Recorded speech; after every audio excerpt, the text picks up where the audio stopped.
You are listening to the Scars and Guitars podcast series and syndicating for the A-List Online. My name's Andrew Mackay-Smith, and I've got a special interview subject coming up for you. It is Ritchie Neville from the Outfit 5. The reason for the conversation is to promote Five's shows in Australia. It's happening in February of 2019. They're performing with S Club 3, who used to be S Club 7, G.R.L, and Big Brovaz. I'll read out some dates. On Sunday the 10th of February, they are performing in Perth. Monday the 11th, it's Adelaide. Tuesday the 12th, Melbourne. Thursday the 14th, Sydney. Friday the 15th, Tweed Heads gets a show. Go Tweed Heads. And finally, on Saturday the 16th, they get a show at my local. Well, it's not really my local, but it's probably the nearest one. Well, actually, Tweed Heads is the nearest one, but anyway, I'll get on with it. In Brisbane. That's Saturday the 16th. So let's have a listen to what Ritchie has to say. This is a good one. Here we go. Yeah, not too bad. So, how's the old punishing phonogrind been treating you, mate? Have we been treating you well? yes, definitely. Yeah, it's nice to hear some Aussie accents. Actually, like I lived there for 5 years, Yeah. so it sort of feels like home. Anyway, it's kind of odd, yeah. Yeah, I might as well kick off and ask you about that because I was reading. Look, Wikipedia often gets things wrong, usually does actually, but Are you going to say, was I a sommelier? No, I wasn't because I didn't. Because you read all sorts of stuff about there when you're about to interview an artist, and I know not to bring things up, to be honest with you, because some of it can be quite offensive, you know. But I thought, well, you won't offend me. Trust me, you won't offend me. I promise. Well, look, you lived here in Australia for 5 years. That basically makes you Aussie, in my view, mate. So, what are your memories of your time living here? Oh, great memories! Absolutely fantastic memories. I mean, look, I would, if it wasn't for me having my daughter, I would have moved back. I mean, no question. But I got into a relationship and I got somebody. We got pregnant and we had a baby, and I'm no longer with that person. But I have to stay here to be around my daughter. I have her 50% of the time, and I just can't leave her. But if it wasn't for Ella, I would definitely be in Australia. I absolutely loved it. And I mean, one thing that, I went to Australia really, I suppose, somewhere deep in my psyche. I suppose I went there to get, to sort of reclaim myself. Yeah. After, sort of the band and stuff. And then the years after I found really quite tough, actually. I had a bit of a private battle with stuff. And, so, I thank Australia for that. And I've actually got a tattoo on my arm. All my arm tattoos are from fantastic tattooist in Sydney. Cool. And I've got, it's actually Japanese in style. It's the Hokusai wave. Okay. It's the big sun. But it's there as actually a reminder of the surf and sun in Australia. So, it just sort of reminds me of kind of, of reclaiming myself, that kind of thing. So, yeah. Look, you've mentioned something in there. Well, God, whenever you can, bring your daughter over, mate. We'd love to have you here. I mean, I know you're coming over here with the band, but you're obviously a bit more than a tourist or someone just touring in a band over here. But you mentioned something there, which I think I'd like to talk about this now, actually, if that's cool. But you were at one stage, you were arguably one of the most popular acts on the planet. I'm talking about the late 90s. Yeah. It would have been punishing at times for you guys to manage the commitments, being on stage, all of the shit that you guys had to deal with. So my question for you is, how did you do it without going insane? Well, you know what? It's not easy. It's really, really not easy. And, you see the sheen from the outside, you see the happy videos. And, and also, at the end of the day, if you're doing an interview, it's not, nobody wants to hear, how are you? And you're actually, I feel like shit, mate. Fucking really worn out, and a couple of the guys in the band are really pissing me off at the moment. But that's just not you just can't do an interview like that, because obviously you're there to talk about the music, and the music is exciting. You are excited about it. You're proud of it, so you just focus on the positives, and sort of leave out the negatives. It's like when somebody says, "How are you?" Yeah. Unless you're really close to that person, what do you say? Oh, yeah, great, thanks. It's just the human way. Yep. So, and it was at times a massive struggle. It was grueling hours, 18-hour days, 2, 3, maybe 4 days off a year even, not a week. That'd be amazing. So it was very grueling, and it was hard. It was a lot of pressure, and also you couldn't go for a walk, you couldn't go for things like that. Yeah. You literally saw hotels and planes, and that was it really. Well, I think you and I are of the same vintage, actually. So I grew up in a time where if you went to a nightclub, and I did frequently, you heard your music. It was unavoidable. And the fact is, you liked it when your music came on because the girls used to go onto the dance floor. And it's much better for a bloke like me to be dancing with girls than it is with boys. And I remember saying, I don't know whether you know much about heavy metal, but I was talking to a fella who goes by the name of Demonaz. He's got another name, but he's Norwegian. He's got a real name, in other words. Demonaz is a pseudonym, but he's in a band called Immortal. And I was explaining to him that before I used to go out, because back in the 90s, there were no heavy metal clubs or rock clubs. Remember what it was like? There were just dance clubs. That's all there was. There wasn't scenes that catered to a diverse array of people. There was just nightclubs, and you got a certain type of music in it, and that's how it was. I was explaining to him that I used to listen to all of this black metal, his music in particular, before I went out, basically to try and pick up chicks. Then I'd go into the clubs, and I'd frequently hear your music, and then basically try to meet women during that. So there was that juxtaposition between listening to this extreme black metal at home and then going out. And I didn't say it was Five specifically, but I mean, it was the late 90s, for God's sakes. Who else is going to be on in the nightclub? If it's not Five, there's going to be about 4 other bands. But he thought it was hilarious. But I guess it alludes to something else. And there's a lot of people of my vintage that have no problem with a band like Five from either a commercial or a critical perspective. So I guess my question is, mate, is that do you remember that thing where a lot of musicians, and I'm a musician, so a lot of musicians, when they start talking about so-called boy bands and girl bands, they're instantly dismissive without recognising the hard work that you guys do? So did you cop a lot of that back in the days? And if you did it even bother you an iota, given the levels of fame and the extraordinary demands on your time? No, you know what? Again, I was just actually saying in another interview, we were really lucky. Well, not just lucky, but I think we thankfully got it right in that we were the boy band it was okay for guys to like, for instance. So instead of probably if I was in an all ballad singing, that type of band, I probably would have copped it from guys a bit more on the street, whatever they want to say. But actually, it was usually like, oh my God, I love that tune. Oh yeah. So that was awesome. And no, I mean, really, that came. Actually, it was more of an internal thing because I wasn't a massive pop fan. I was a fan of Nirvana and Pearl Jam, Stone Temple Pilots, Soundgarden. Those were the concerts I was going to. And then there was that, or I was into proper club dance music. That the UK in the 90s was, the rave era had gone on, and then it had gone into the clubs, and that was my thing. And so pop, it was a bit of a, oh wow, a pop band, that's kind of odd. So for me, it was more of a.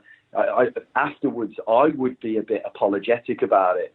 Oh yeah, I was in that pop band kind of thing, and then it took about 10 years for me to actually start looking back and going, actually, why the fuck do I feel like this? Like, you know what? It's fun. It's upbeat. It makes people happy. And now I've come full circle. I absolutely love performing it and, and really embrace it, Yeah, and I think you need to do that because you were around at a time before the internet, social media and everything really became a thing. And I actually think you and I grew up in a bit of a gentler era. It was a bit more innocent back then. As I was saying, a fellow like me could listen to black metal and then go into a club. I had the long hair and everything, so I probably looked like I did, but I used to get dressed up and go out. But we were able to sort of just lead our lives, I think, in a bit more of an easier fashion without sort of feeling so self-conscious and the like. And so, especially when I hear your guys' take on We Will Rock You, it does bring me back to that time a bit. Yeah. It's funny you say that, because I'm sure when you talk about that a little bit, social media comes into your thinking, and we definitely would have got ourselves into a lot of trouble, probably to the point that Yeah. we might not have even been able to carry on as a band if we'd have had Twitter and Instagram because I know for a fact we would have got like messed up drunk. Somebody would have gone, okay, I dare you. And it would have got worse and worse. There would have been this game. I guarantee it. It would just been a bunch of guys going, okay, I dare you to put your nutsack, put a video with your nutsack on. Like, we would have definitely done stuff like that, 100%. Thank God. You would have interrupted the wholesome image of you out there, wouldn't you? If social media was around back then, yeah. Definitely, yeah. Because you're bored. You're bored. Like, if you're traveling all the time, like, you get bored. So you just go, right, and then, I don't know, we were just extreme with things. We definitely would have done stuff like that. Just one sec. Yeah. Sorry, gotcha. mate. Just 1 second. You're right. Go on, mate. Sorry. You're right. No worries. One of the members isn't coming with you, though, so I've got no background on this, so I asked this question innocently, but is there a reason why... Is it Jay Brown? Is that the name of the member there? Is there a reason why they're not a part of the reunion? Or I suppose you'd call it a reunion and get together? No. So what was the catalyst for us reforming was that a TV show for a big, arguably the biggest TV sort of station over here, ITV, wanted to basically put, a bunch of the huge bands, back together and sort of, but also interview them about their time in the band and all that. And we felt that, could work. I mean, I was in Australia at the time. So for me, it was kind of, I was getting Skyped into meetings in London. But I felt quite outside of it, really. It was like, okay. So I was like, okay, right. So I go and do a TV show and then I'll just come back to ops. But it's just not how it worked out. And anyway, so Jay decided not to do the big reunion. He didn't want to do the TV show for his own personal reasons, and that's fine. Yep. And then there was the four of us, for 2 or so years, a little while afterwards. And then Abs, so there was 4 of us in the band, and then Abs, like literally a year or 2 after the big reunion, just put out on Twitter, I'm no longer a member of Five. Wouldn't take any calls, we just couldn't get hold of him. So that was that. He left, yeah. So Jay was never back, and Ab was back briefly and then just never came back. But we've been touring the world for, and gigging festivals and stuff, Sean Scott and I, and smashing it, yeah. So you're dangerously close to making this a career, really, aren't you? I mean, Five is... you've no doubt got other interests and you've got other talents, but is Five going to be the thing, do you think, moving forward, that's going to be the main thing for you to focus on, professionally speaking? Professionally speaking, it's definitely, we're getting a lot of shows, yeah. There's a lot of demand. A lot of offers, and long may that continue. Yeah, I mean, look, at the end of the day, I've got 3 children to feed and, a life to live. So I honestly, always say, like, the band was amazing. It was, and I'm really grateful for that experience, but it did take a lot out of me, emotionally, spiritually. It was a very, very tough thing that, you can't turn fame off. People know you fake, so they don't. So then, afterwards, I don't know. I just had a struggle. Like I said, I had a struggle with it. So now I've come full circle. I've embraced it with all of my heart, and I'm going out and playing the songs. And I look at this as, the gift. It's actually giving back. Finally, properly giving back, and enabling us to have a load of fun traveling around playing the songs that we wrote and that became hits. It's great. What do you reckon when you look back, and indeed, I suppose now that you're looking forward, so I guess it's a question you can answer either way, but what gives you the greatest sense of accomplishment with your career so far?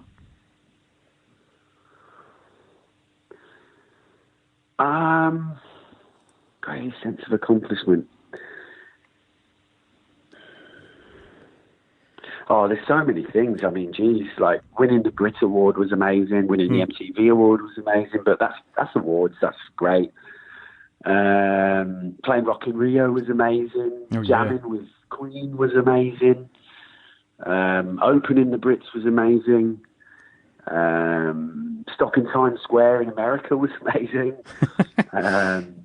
Yeah, I mean, you know, even down to South America and going over there, and the kids or the girls would they'd stand in the boots of the cars with the boot open, and they'd be standing up and holding onto the lid of the boot, and they'd all follow the car like or like, you know, loads of cars.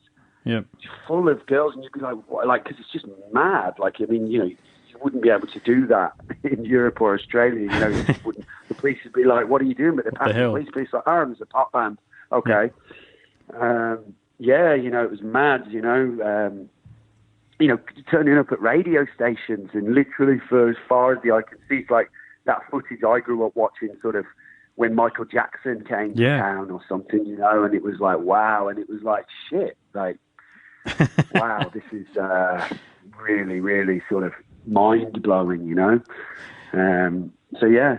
But I'll tell you what, another thing for the kind of sense of accomplishment, and this is why you kind of got into it as well, was all that's great, but also people coming up to you, and they especially do this with Keep On Moving. Oh, yeah. And they come up and they say, I really love that song because it got me through a tough time, and it reminds me to be happy and positive, you know, and that other people suffer too. And that's magic, that, because it's been said quite a lot.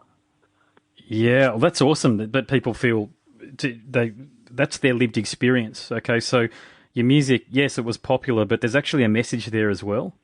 And as we all know, as I've already mentioned, we're the same age, mate, but no doubt you've had your heart broken, and you might have lost a parent like what I have, and you've had all sorts of shit you've had to go to. People have ripped you off financially, all sorts of stuff. But if we didn't have music, what the hell would we have? And for a lot of... yeah, definitely. I mean, I always say music, not all music, but, you know, sometimes you hear a piece, often it's like not vocal music. It can be like a bit of a classical piece, or, you know, like movie music. And I say to the kids, I'm like, listen to that. What do you hear? They'll be like, well, I can hear, like, you know, whatever. And I'm like, no, it's literally the sound of emotion. It's feeling put into sound. Yeah. You know, like it's you know, and that's, I love that. I just love that. I'm like, oh my God, they've literally made the sound of falling in love right there. Yeah. Whatever it is, you know, or grief, or, you know, and that's, what is it? There's a few sayings, isn't there? You know, if music hadn't, you know, something along the lines of like, if music hadn't been invented, it would still be invented. Somebody would just come up with it at some point. You know, that's right. Within us. Yeah. You know, you go back to tribes, you know, they were banging on drums and singing away. It's there. Yeah, it's actually the one thing Yeah, well, it's the one thing every culture on the planet has in common from any era. There was always music. There was always sounds, coordinated sounds. Yeah. Hey, look, I better make this my last question because I know you've got a few more coming through. But you're all good, man. There's you're alluding to the heights of success and fame that you had, the fame in particular.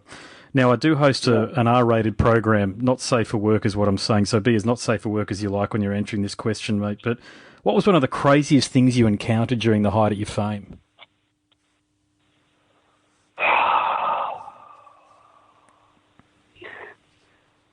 I would probably say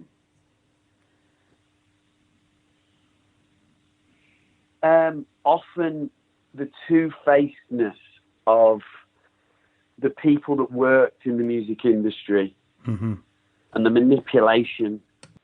You know, they say the music industry is tough, you know, and like we're kids, even our parents didn't have a clue. Yeah. And they're so well versed in contracts, in all that stuff. All the fine print. They know what they're doing. Yeah, and it's quite, you know, in a way, I guess it's quite predatory, you know. I think just, you know, them doing whatever they can to get you to go on stage, even if you're broken or you can't go on, you know. And that's not all the time. I mean, look, you know, we choose to do what we do. We chose to go into it. It's not always a sob story, but I mean, not just for us. I've seen it. I've watched it with. I mean, for instance, take this. I heard of I can't remember what band it was. I genuinely can't. But where there was a couple of bands that sounded similar, and a label had signed one of the bands, but there was another band that was very good too, and kind of had a similar look and a similar sound. So that label gave that other band a recording contract purely to shelf them, so that they wouldn't get in the way, and another record company wouldn't sign them, so that they wouldn't get in the way of the other band. And, you know, that's just fucked, isn't it? I mean, these people had like hopes and dreams, and they wanted to make it, and they, you know, from a kid, like how you can do that to people, I just don't know. Yeah, look, I'm a nobody, with all due respect, and my limited dealings with people in the music industry haven't been that positive, I must say. They've either been, actually I should say, they've either been extraordinarily positive and I've been surprised by people's altruism and their kindness, or they've been completely shit. They're never in between. Well, they stand out. They stand out. There are good guys, and they do stand out. Yeah, indeed. Well, mate, I'll let you go. Thanks so much for having the conversation with me. You know, you guys have achieved a lot, and it needs to be said that. And congratulations on the extraordinary amount of hits that you've had. And look, long may you continue to do what you do and bring happiness into people's lives. Oh, fantastic. Thanks ever so much, mate. And it was genuinely a pleasure to talk to you, man. All the best in life and love and luck, all right? No worries, mate. Appreciate that very much. Likewise, too. No problem. Thanks, brother. Take it easy, buddy. Thanks. Bye, mate. Catch ya. Bye. You have been listening to the Scars and Guitars podcast series and syndicating for the A-List Online. My name's Andrew Mackay-Smith, and that conversation featured Ritchie Neville from the British outfit 5. Thank you so much for listening.